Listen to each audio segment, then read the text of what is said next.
के केस में पाई को 180 डिग्री माना जाता है। क्या आप जानते हैं कि आखिर ये 180 डिग्री क्यों होता है? आइए आपको समझाते हैं। तो इसके लिए आपको सबसे पहले समझना होगा कि आखिर 1 रेडियन होता क्या है। आइए समझाते हैं।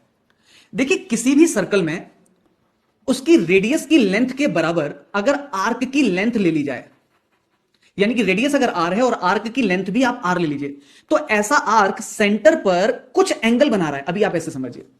ऐसे ही अगर इस सर्कल के रेडियस की लेंथ के बराबर अपन ने आर्क ले लिया, तो इस आर्क ने उसके सेंटर पर कुछ एंगल बनाया होगा। ओके, अच्छा, इस वाले सर्कल के केस में भी अगर रेडियस की लेंथ के बराबर ही आर्क ले लिया जाए, तो उस आर्क ने भी उसके सेंटर पर कोई तो एंगल बनाया है। कमाल की बात यह है कि आप कोई भी सर्कल लेंगे, सभी में यह एंगल हमेशा सेम आएगा, और उस एंगल को हम बोलते हैं 1 रेडियन। दोस्तों, अब हमें यह सीखने की जरूरत है कि अगर हम सर्कल पर रैंडम कोई भी आर्क ले लें और उस आर्क ने सेंटर पर कुछ तो एंगल बनाना है।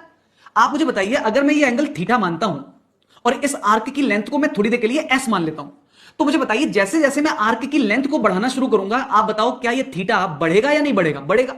इसका मतलब यह हुआ कि आर्क और एंगल दोनों एक दूसरे के डायरेक्टली प्रोपोर्शनल हैं। यानी कि मैं यहां से यह कह सकता हूं कि एंगल इक्वल है, एक कांस्टेंट लगा दिया के और आर्क। बस, अब आप कहानी समझिएगा। अब दोस्तों, मैंने एक सर्कल लिया जिस सर्कल की रेडियस है आर, और मैंने इस पर आर लेंथ का ही आर्क लिया। तो दोस्तों, यहां पर जो बनने वाला एंगल होगा, यह एंगल होगा 1 रेडियन, और रेडियन वाले एंगल को यहां सी बना के लिख देते हैं भाई।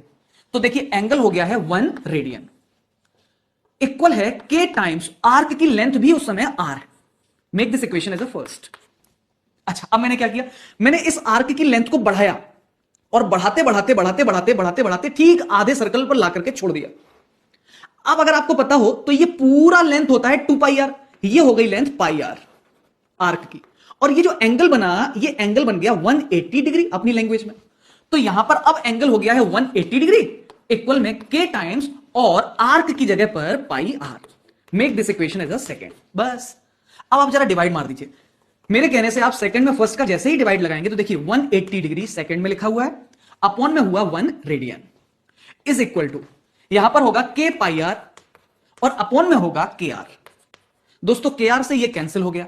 180 डिग्री में नीचे 1 रेडियन है, 1 रेडियन को उधर पहुंचा दीजिए, और ऐसे ही समझिए जैसे 5 इंटू 1 केजी अगर करता हूं तो ओवरऑल क्वांटिटी 5 केजी बनती है। ठीक वैसे ही 180 डिग्री इक्वल हो गया है पाई और रेडियन, सी लिख दिया। कभी कभी हम लोग केवल पाई लिख देते हैं और मन ही मन में मान लेते हैं कि ये रेडियन में है। उम्मीद करते हैं आपको ये कॉन्सेप्ट समझ आया होगा। अगर आया है